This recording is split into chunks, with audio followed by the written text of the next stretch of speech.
Okay, welcome back, everybody. This is Hype with TMC Podcast. Today is a big day. This is Esteban Salinas and Kyle Novak. And today on the podcast, we got our first guest. We got Drew West. What's up, guys?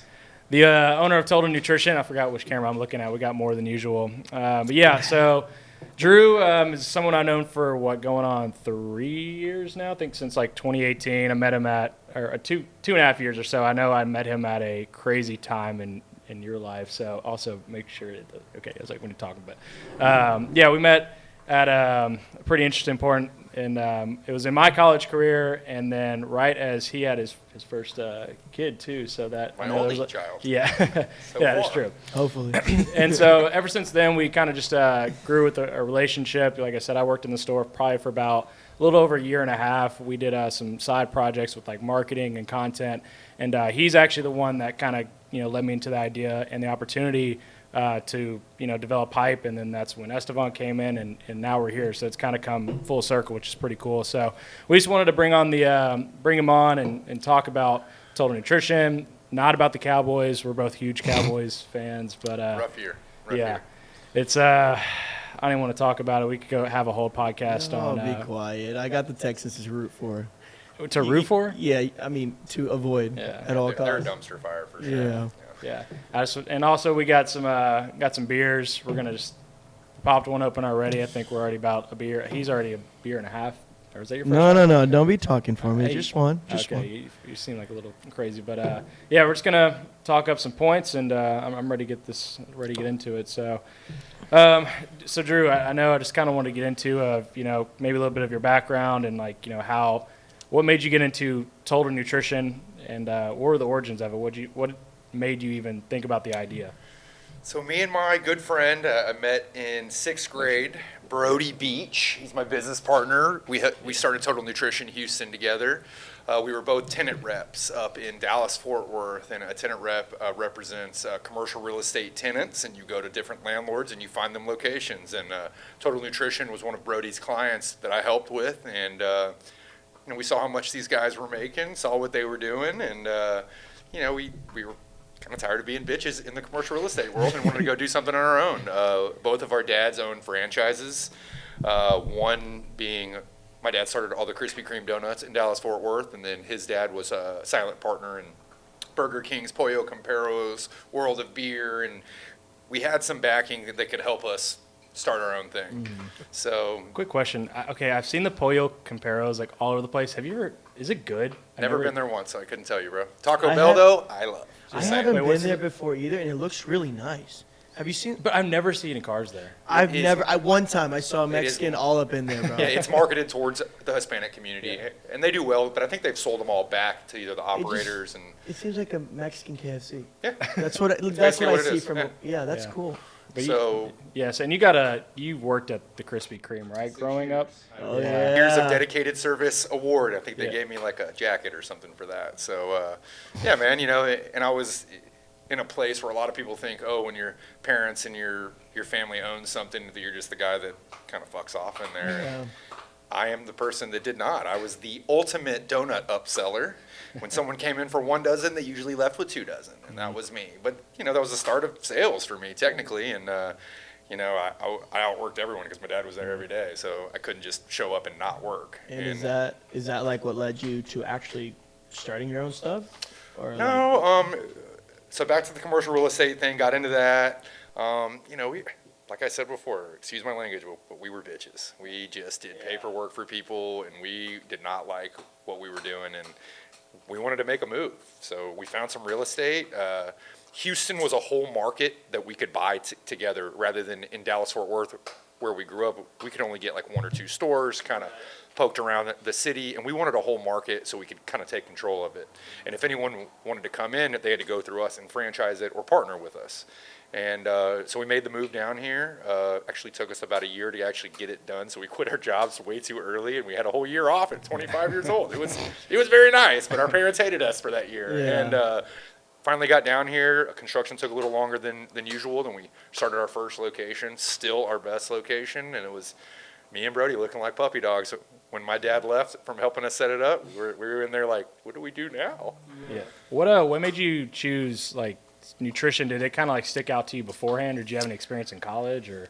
Not really. I mean, really was never into supplements too much. I took some old school creatine and some protein and stuff like that back in the day, but I was playing on the USA rugby team at the time, and business partner Brody, he'd been overweight since we were kids. He's always been fighting that battle of getting leaner, so he knew a lot about supplements.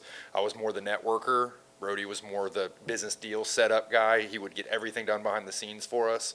And then him and his brother ran track at University of Texas. Brody got in with a shot put and discus scholarship. And so we've always been into fitness, played sports together growing up. He was more baseball. I was more football, then got into rugby.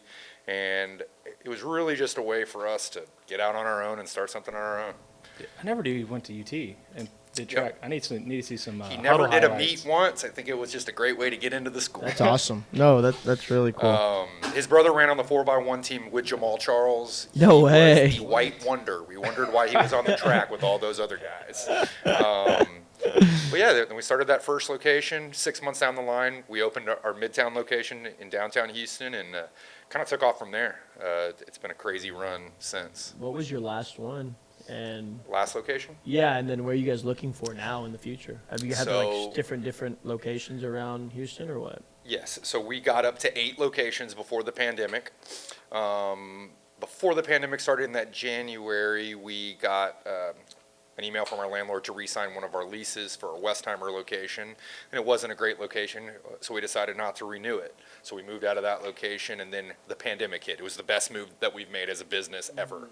Glad that we didn't put our name on that lease. Then our 8th location was in an area called Rosenberg, and it was a flop. It was our biggest mistake probably as a company, and business decision to close it, and it was probably the best decision to close it. How did you end up choosing that location? Was it like It was the our price? first partner location, so the partner actually chose that location. Gotcha. And it actually wasn't his fault. Great spot, all that, but just some bad luck. When Harvey happened, our exit ramp collapsed, and so to get to our store, you had to drive 3 miles down, U-turn, and come back to get to our location. And there's a term in commercial real estate called egress, regress, Right. and that's like getting in and out of your center is a real big barrier on your business. Yeah, very inconvenient because retail, Yeah. location is everything. Yeah. Traffic. So really screwed us, and then just kind of went downhill from there. We lost money for 2.5 years and just decided to make a move and made a deal with the landlord. Hey, we can here. We're going to make a quick pause. You want to take that bone? From Yeah, give me 1 second, guys. Sorry, we have our. Destroyed it. It's yeah. gone. we have our Benji. dogs here, and they're going. And there's His also poops more are going to be bones. very almost sand. This guy has been killing this bone. That bone was way bigger when I first got here. Sounds like someone's Dude, it's been bigger than going in him. on it the whole time. Oh man.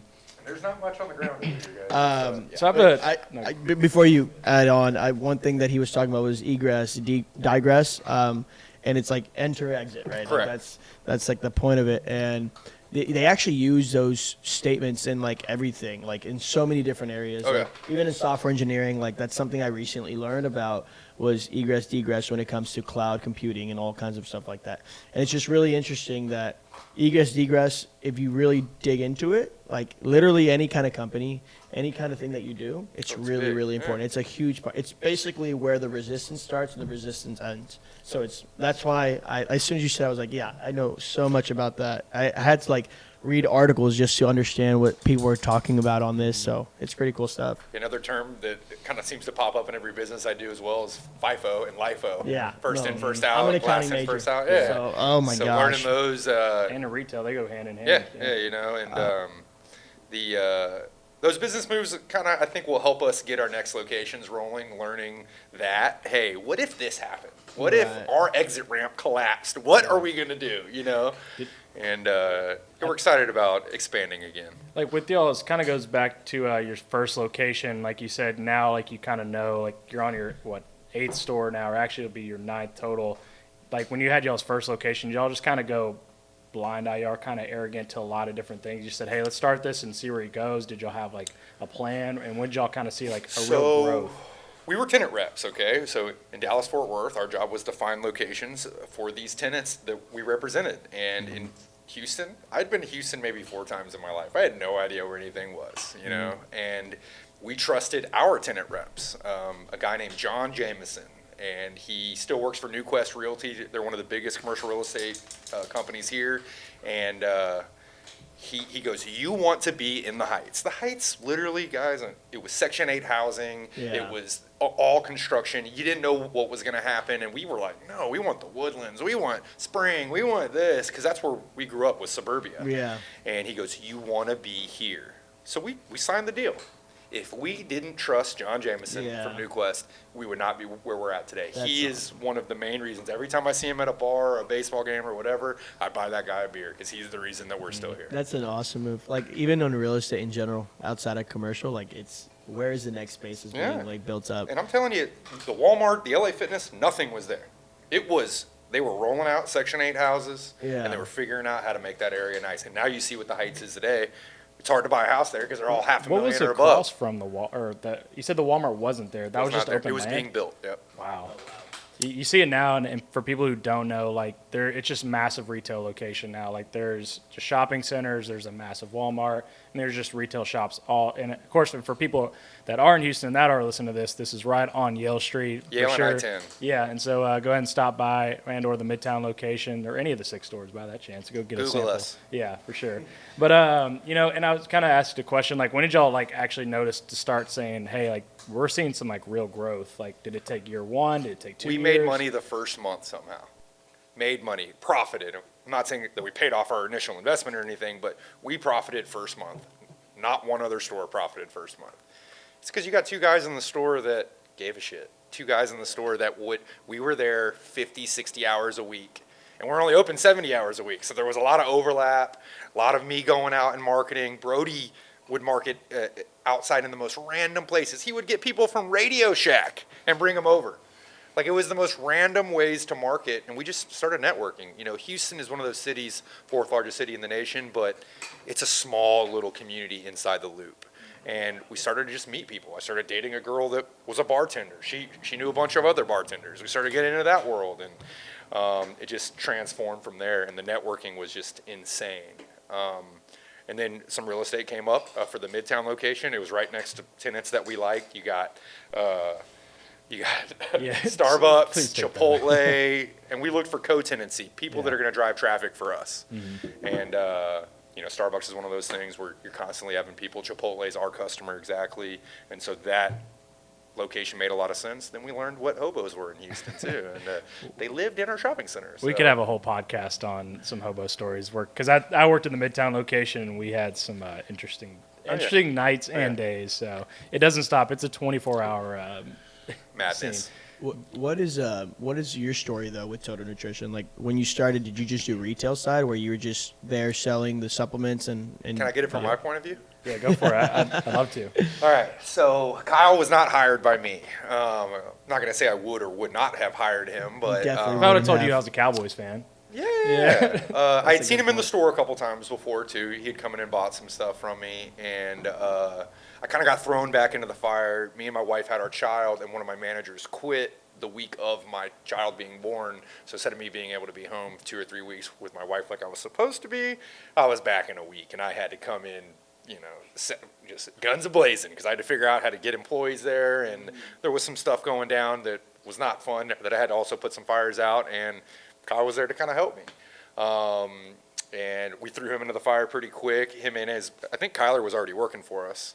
Yeah, he was in Greenway. So his roommate from college. So, we'd already kind of had a contact with him. And then really probably the biggest thing that he helped me with was starting the website, kind of getting that rolling and getting into the e-commerce side of this. Like, we got the retail down. And retail is not going to thrive forever, but somehow we've been resilient to make it through COVID, to make it through a lot of other things. So I think that we're good there, but online was something that we had never tapped into. And it was fun. We had some weeks where we didn't make any money. We had some weeks where we're like, why are all these packages needing to go out? We had weeks where people ordered stuff that we didn't even have in stock, and learned a lot. And it's transformed from us learning from a 16-year-old to from us knowing how to do it ourselves. And now it's a very successful business on the website and in the store. So it's been really fun kind of learning from him. He was more on the look of the website, kind of got it looking better and better pictures, better renderings of the products, and then we started getting the marketing down. I handled more the customer service side, packing the packages, calling people when I messed the packages up, and keeping those customers coming back somehow. Give them a 10% discount for the rest of their life to make sure that they come back to our website. And that's been probably the funnest thing over the last few years of working with Kyle that I've done with him, is really learning that new business. In front of me, man, I could sell you anything, or make sure that you come back to my business and you're a constant customer for the rest of your life, or at least while you live in Houston. But online's the way that I keep people for a lifetime. Say you live here, you love our stores. Hey, here's my discount code. You just moved to Denver, Colorado. I'm going to continue to order from you because you've always been a good help from me, Drew. And that was probably one of the funnest things I did with Kyle, kind of learning from him on that stuff. And it was really tough because obviously, like, I learned a lot of sales tactics from you, because I remember, like, working in the store for over a year. I really had no sales experience. I worked at Chick-fil-A as a kid, and I learned, like, customer service, but, like, sales is a totally different thing, like one-on-one. Because when you're in the retail stores, there's maybe 1 to 2 people max at one time. So you get a lot of you kind of just have to find a commonality. And that's one thing that Drew is amazing at. He'll know your name, where you're from, and something about you before you leave the store. And if you hate or dislike the Cowboys, or if you love them. Exactly. Something about, like, anything, like the commonality. And I was just, like, when I was in the store, I'd watch him, and I kind of took over that as just, hey, how are you doing? Hey, what is that you like about the gym, or where are you working out at? Just the little things to find that commonality.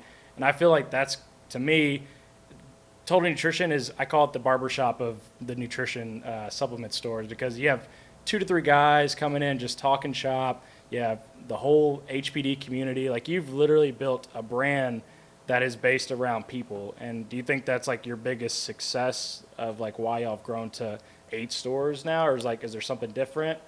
Because I feel like that is a big part of, like, retail, to get, because you can buy anything online. For sure. To get people in the store, like, I think that's a big thing. I think there's 3 things. I think it's that customer service, that relationship. I got to give you a reason to come back. You're not just going to, if you can buy it for the same price at HEB or my store, there's no reason to give you to come back if I just am a cashier, just sell it to you, ring you up and put it in your bag, say thanks. Mm-hmm. I got to give you a reason to come back, and I'm going to you're going to leave with some free stuff from me, whether it be a t-shirt, a shaker bottle, free samples. You're going to leave with something free from me, because I'm going to put that cherry on top after getting to know you. But it's also price.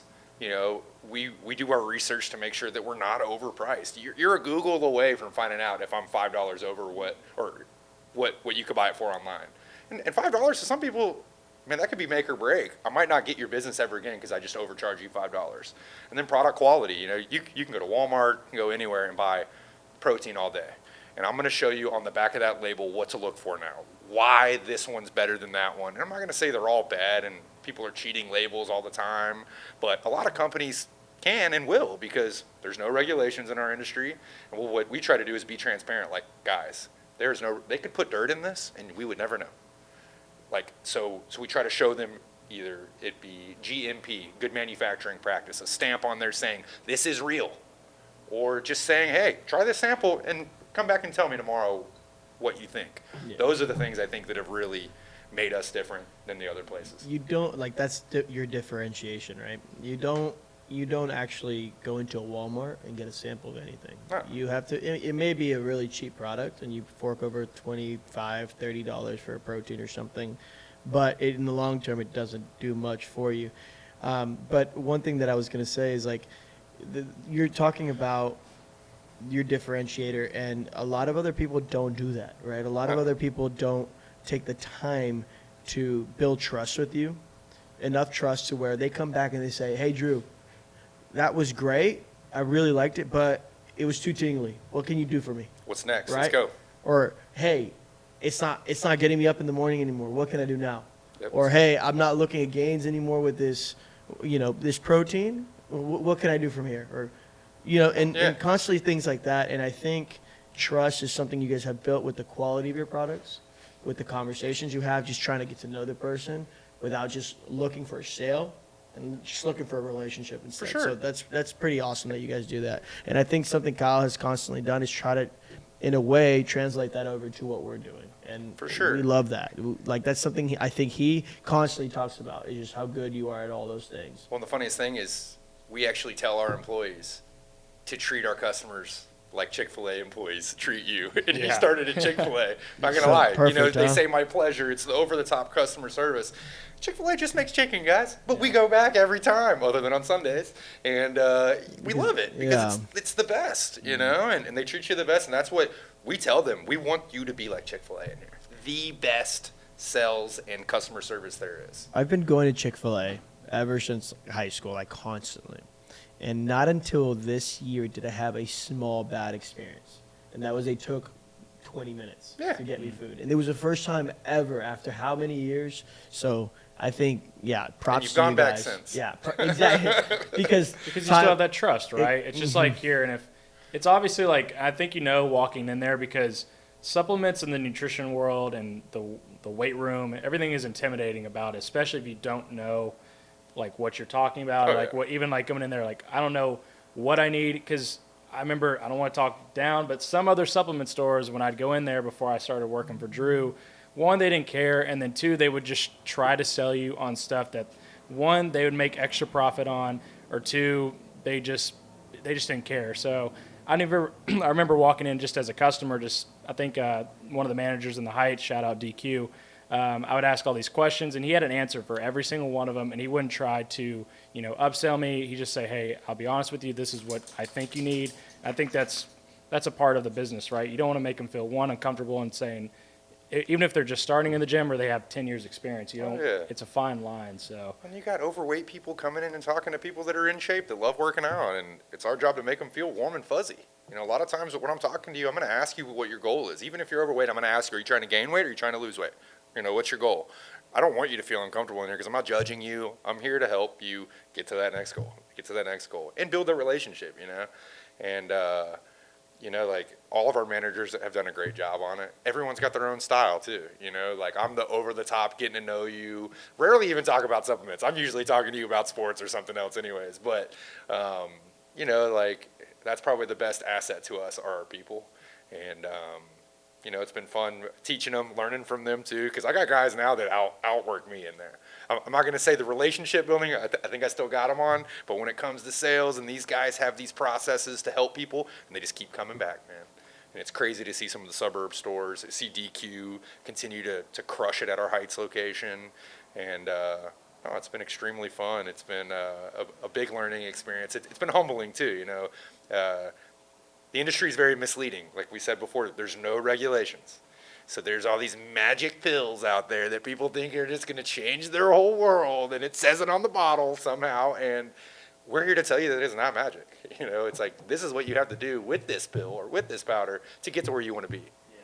Yeah. And kind of taking all the bad parts of the supplement industry out and just telling people, like, that is not what it claims to be, and I'm here to help you with that. Here's a free sample to try something new, whatever. Right. I think one more question that we're interested in over the years of how long y'all have had Total Nutrition, and you guys have had extreme successes. Not many people can go up to 8 different branches and still, like, when you're down here in Houston and anybody says, where can I get this up? Like, everybody knows, go to Total Nutrition, So what was your favorite part throughout all the years that you constantly look back at, and that's just like your favorite part about what you guys did and what you guys are going through still? Was definitely the Be Someone Expo in 2019, right before we had our daughter. I've never put more work into one thing in my entire life. We had event consultants that helped us set it up. We rented one of the biggest, nicest venues you've ever seen in Houston. We had to raise about $40,000 to make it happen, and it was fun. It was a community expo. We'd never done anything like that, and sold about, I think, 500-600 tickets, and then we had about 100 to 180 people in like staff that were there, and we had 10 lifting events. We had big, I guess, what would you call them, like questionnaire type things. We had this big thing called Meet the Pros, where we had all these pro bodybuilders that shop with us, and we just asked them questions about their journey. And it was really cool to see all the people from I guess at that point it had been 7 or 8 years that we had been in business. Just see all the people from all the years that had kind of come out to support us. We had a buddy of mine that opened a bar a few years back that's been really successful called McIntyre's. They're opening locations all over now, but they really supported us on that.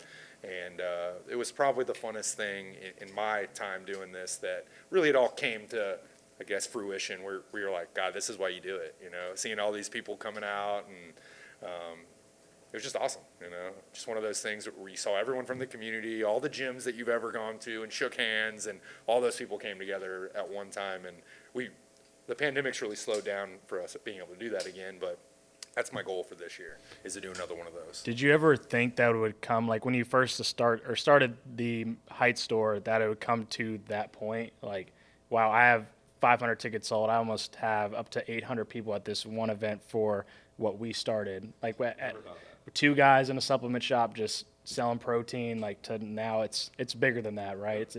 It's the community, it's the relationships. Like, when you first started, like, what was the goal? And like now going into the future, like, do you have something bigger planned? I know you said you kind of wanted to get back into that. Like, where do you see TN in the next few years? I really want to open some more locations again, to show the resiliency to make it through like a lockdown and pandemic. To me is like eye-opening. Like, I got to get more stores open, not only for the fact just to go make more money or whatever, but to show our team that we're still growing. Like, I hate complacency and us closing a couple stores and things like that.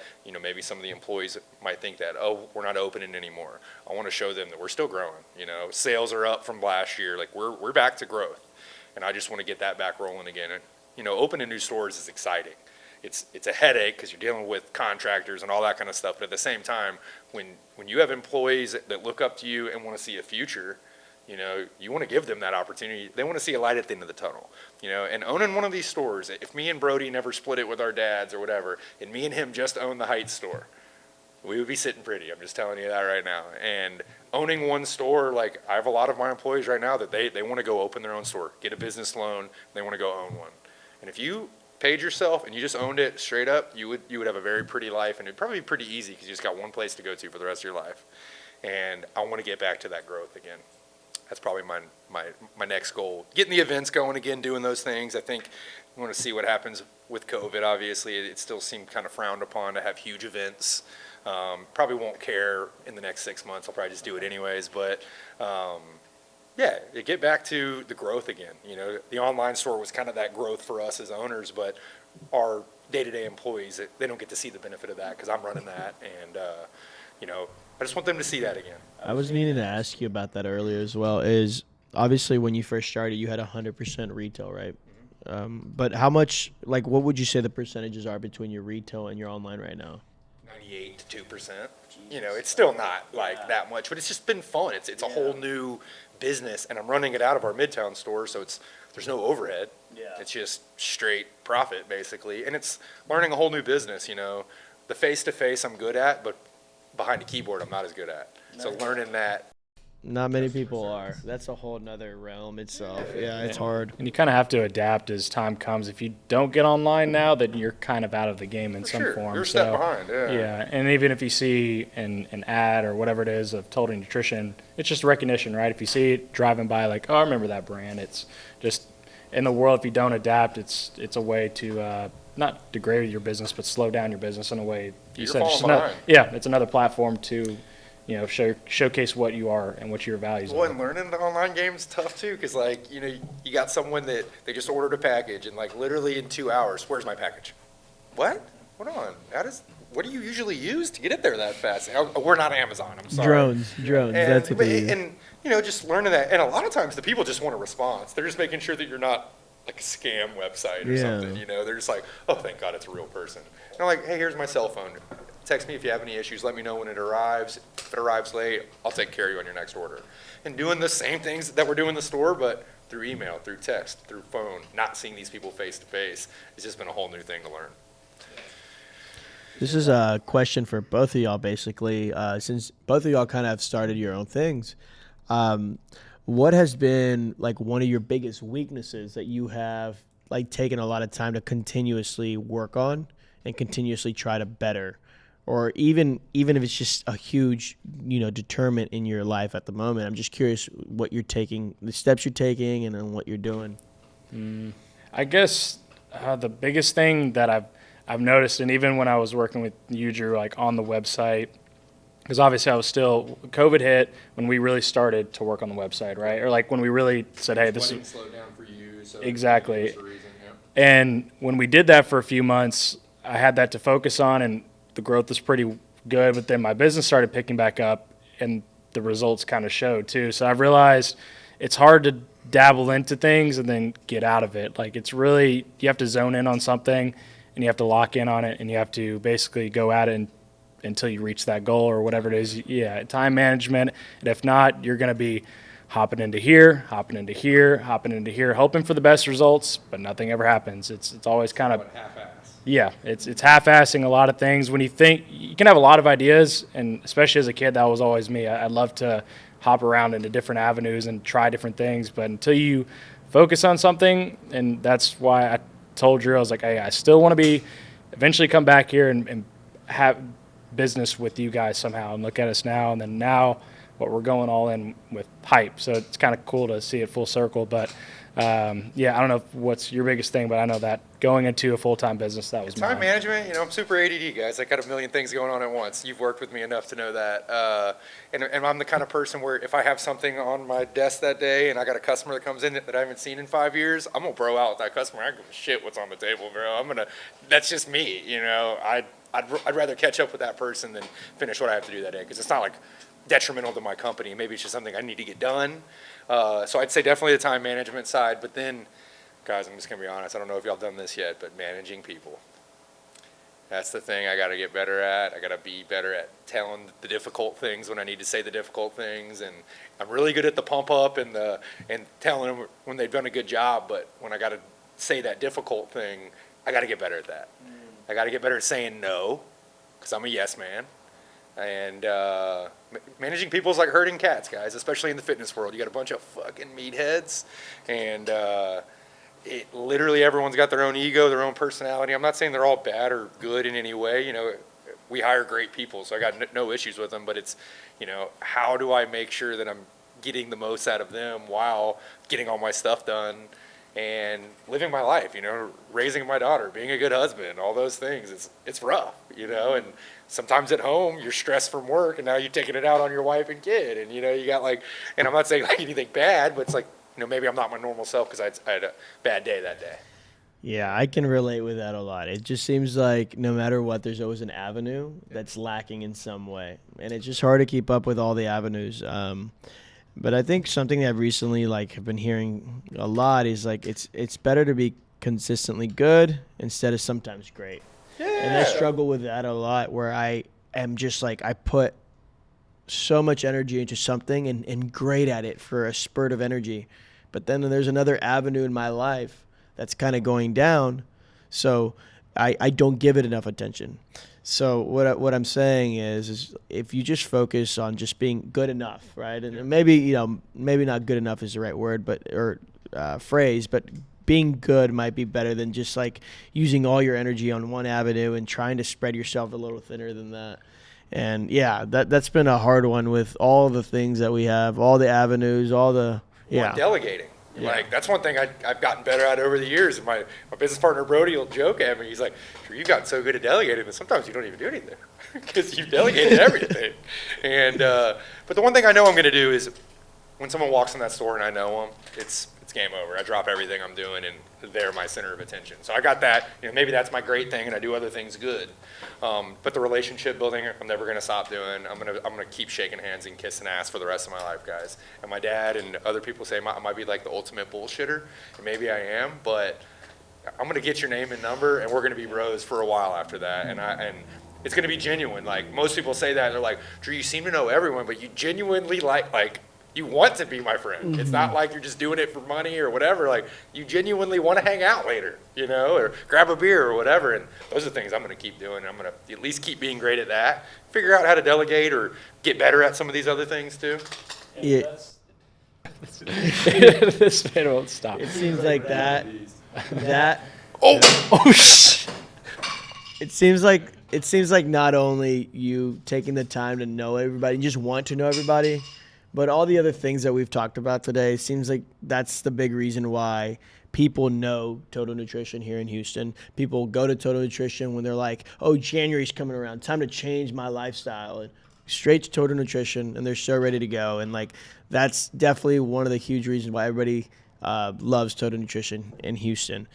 But anyways, Yeah, and one thing that I even tell people that are new, I go, like, they come in my store and maybe you could tell maybe they're a little skeptical. Well, I buy my supplements off Amazon or buy it from Nutrition Depot, and I go, cool, which Nutrition Depot? I know the owner, I'm sure. You know, like, we've gotten so cool with all the other supplement store owners here because there's 4 million people in Houston, guys. There's enough for everyone to go around. I promise you that. But I tell them, go look at my reviews. I go, they're going to mention my name, my manager's names. They're going to mention us by name, how good we are and how good we treat our people. I'll price match online. I'll give you free samples. I will be the best possible. Good old Clyde. I think Benji was better with the bone. He's not so big. I can hear that teeth. They're just going crazy. Sorry for the interruptions with the dogs. Dogs. But yeah, no, like Houston's been good to me. You know, moving from Dallas Fort Worth, I know Houston has a different feel about Dallas Fort Worth than we do living up there. Notice I say Dallas Fort Worth. I grew up in Fort Worth. Dallas is, yes, a little more pretentious. Bunch of $30,000 millionaires running around, and Fort Worth's a little more laid back, like Houston. But you know, Houston's been really good to me. Met my wife, had a baby. Business has been successful. Met some great friends. Make some great business partners. You know, I'm a Houstonian now, but I still got to wear that Dallas Cowboys star here and there. Dallas Mavericks jacket earlier today. Still a Braves fan, though. I grew up a Braves fan. I'm not a Rangers fan. But other than that, you know, I'm a Houstonian. I'm here to stay for a while. I bought a house here. I'm probably going to move into another house here soon, and I don't see me going anywhere. And but I like the vibe of Houston. The one thing I'd probably change would be the hobos, like we spoke about earlier. But you don't have those in Dallas? No, I mean, not in Fort Worth. Dallas has them, but nowhere near what we deal with down here. And I also haven't lived there for 10 years, so I haven't seen. Different. Yeah, it could have grown. Downtown Fort Worth, you'll never see one. Yeah. Go there. You'll never see one, ever. So, but it's just different, you know. And that's the dream. Yeah, Houston, everything is booming, man. I don't give a shit what you're doing. Everything is booming. If you are somewhat good at what you do, you're going to make money here. Yeah. And if you're in the medical world, you're going to make a bunch of money. Mm-hmm. My wife being a nurse and just seeing all the people that shop with us, especially since the pandemic, what they're paying nurses and doctors and everything, like it's just insane. We're the #1 medical center in the world. And just all those things help all the other businesses work. If people are making a bunch of money on the medical side, they got to go spend their money in retail and restaurants and all that. So it's just, you know, it's been great for all of us. And yeah, Houston's been awesome. So I am here to stay. Yeah, Houston, that's why I wouldn't really choose another city to start at, because even when we went to U of H, I grew up in the Huntsville area. So coming to U of H, the diversity, right? And like, especially like walking in the store, like no one is like really, ego is bigger than each other's because we come from all different backgrounds. And so like everybody kind of just gives everybody a chance, which is awesome. It's just a blend of everybody trying to just do their own thing. It's like a mix of doing their own thing, but I don't know, just support local. Yeah. Support local is a big thing here. Like that doesn't exist in Dallas Fort Worth. Like supporting local small businesses is like a big deal here. And like I think that's a big difference here, especially with like the diversity you're talking about. Like people are going to go support different cultures, different races, whatever. And like I think that's a big deal here. But even at this table alone, none of us are from Houston. Think about it. I'm from the Valley, you're from Dallas, and you're from Huntsville. Like even alone there is enough to, it's enough to show diversity. And I think that's what I love about Houston. The only thing that I would change is just damn weather. It just seems like no matter what, it is hot and humid unless it's like 2.5 weeks of that out of the year. AKA right now. Yeah, AKA right now. It's wet, cold. Yeah. It's terrible. And the thing is, it goes from hot, like an 80-degree weather, to like 2 weeks of cold. So we're not acclimated, so it's even colder. Just snow already. Yeah. Just give us some snow. Instead we get a freeze for 2 weeks. The other thing I would change is Galveston, guys. I'm being honest. Like, can we get a nice beach here? Do you know the story behind Galveston? How it used to be really nice and all that kind of stuff? Yeah, it used to be extremely nice until there was a huge hurricane that wiped everything like out. Early 1900s, right? Yeah, and everything moved over to Houston. That's why Houston is what it is because of Galveston. So even though there's more hobos than citizens there, I mean, I bless them. If not, Houston would. Bunch of leather people. They need to get out of the sun, and they need to put some sunscreen But the thing on. is, they even formatted the Houston to make sure that it could accommodate for all like the port activity that they were having in Galveston. You know, so all I say is Houston is like my favorite city in Texas. You know, you go over west and you enjoy the nature and all that, but for business, for growth, for allowing yourself to dream as big as you want to dream, Houston just nails it on the head. Oh, for sure. Yeah. Well, I mean, shoot, I could talk some sports right now, but again, I'm still kind of bruised up on the topic right now. Mavs are looking okay. Yeah, well, They both can be quiet. Rockets not so much. Hey, we got a young core. They both can be quiet. I have a quarterback who spends more time with the masseuse than the actual team. Yeah, he's been tough. We need to get in a fantasy league. Hey, he's an easy win. Shut up. There was 3 wins. I lost less than a point. Less than a point. Because my kicker scored 0. Who was it? D Swift got injured with 2 points only. And then Shepard didn't get. I'm in 7. And then Shepard- No, Slade. I gotta slow it No, who's down. Kenny Galladay? Kenny Galladay. Kenny Galladay caught 1 ball for 12 yards. All 3 reasons why I lost. And not only, that would have put me in a winning position, bro. Always something. You really drafted a lot of players off shitty teams. So I had a good team. I got a lot of injuries. Calvin Ridley left. He walked out on me. Personal issues. He walked out on me, right? My quarterback, Russell Wilson, had the worst year of his life. Was injured for a while. Yes. What else? cooked. I had Christian McCaffrey in 3 leagues, and I went to the Thursday night game against the Panthers, Texans, and I saw him get injured right in front of me. I'm in a $500 buy-in league, and he got injured right in front of me. No, that's on you. You can't get it on 3 different leagues. Wait, how do you get Christian McCaffrey for 3 leagues? He rigged them. First pick in 3 leagues. Yeah, let's say I was like, that means you got first pick in every single league. And it was Yeah. the worst pick. First is Yeah. the worst these days. I got almost Jonathan rather have because 11th and 12th, a lot of leagues still had You get the turn. you get right back to back and get a good receiver, 2 decent backs. But who would have thought that freaking Cooper Kupp was gonna go off the way he did? Freaking Julio Jones not doing anything. I had Julio as well, right? Yeah. Was your team named the Texans? It was called Booty Booty play Watson. Wait, who else? I had another player that also got injured. It was a rough year for me. Mine was my Balzac Ertz.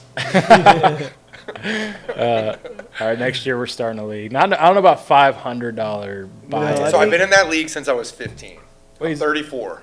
19 years. We I had think $20 $100 every They've year. had, when does fantasy start? Is that In the 80s? Really? They used to fax over. Shut Yeah, up. you would fax in. the boys got fact sheets on the board? So you had to have your players in by a certain time, and if you didn't Yeah. fax it by that time, it was whoever was on your last thing.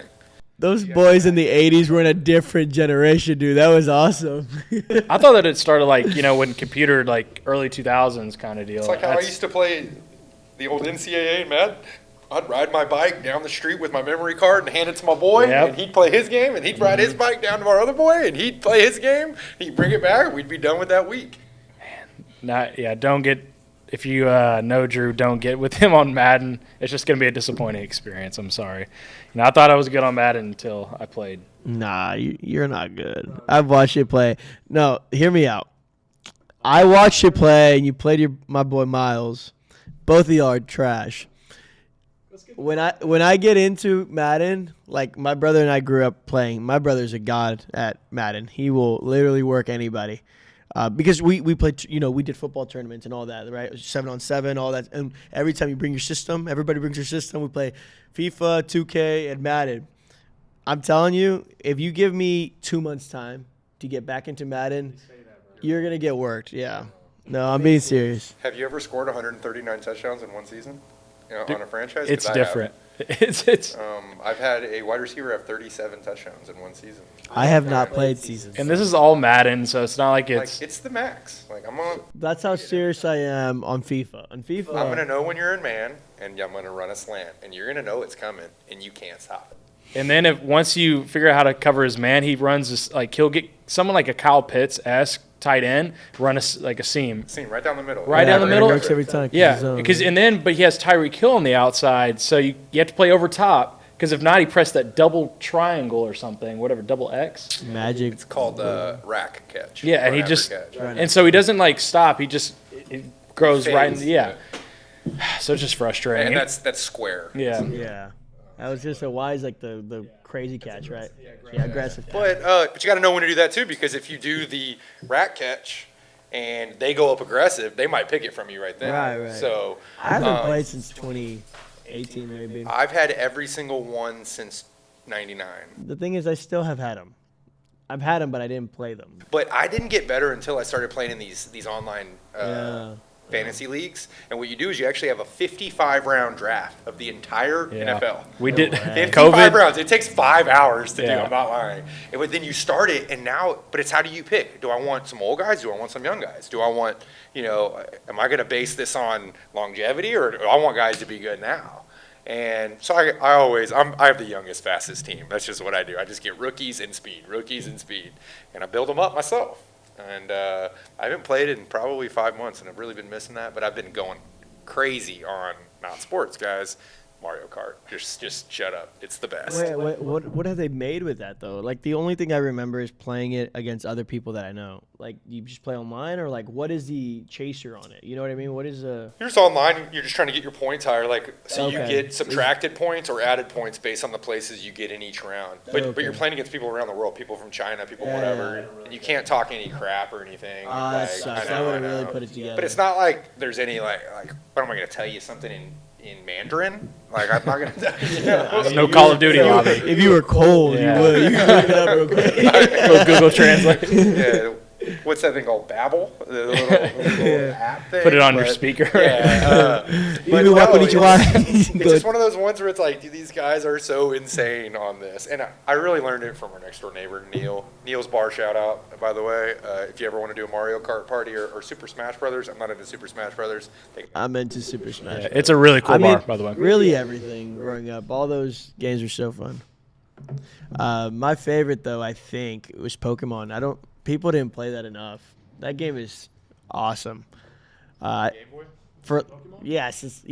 played Pokemon like from the age of like 4 all the way to like the age of like maybe 12, like nonstop. Like I would stay up late at night under my blanket until like, and I would First edition. really, yeah. So I would be like this with the flashlight, dude, because it didn't come with it in the original Game Boy. Just like this playing. Man, those games are so. I would get so obsessed Mine with was them. the original Mario and Tony Hawk Pro Skater. Oh, the Tony I had I a just hand- downloaded Tony Hawk on my Switch, just saying, guys. Shoot. Tony Like the Hawk original? 1 and 2, yes. One and Well, so you get them in a package now, and they have like Yeah. a 50% off thing over the weekend, so I got them for $19, and I've been going ham. Is it so he has the original? Well, I guess he has to have the original I haven't graphics. played that Yeah, since that's PS1. No, it's I think. updated graphics. really. Yeah. Shoot. I haven't played since PS1 on that. Yeah, that me was either. always good. I pulled the 900 off a handful of times, just saying. There's just so many games growing Subtle up. That, flex. the thing is, sports were the most stable though.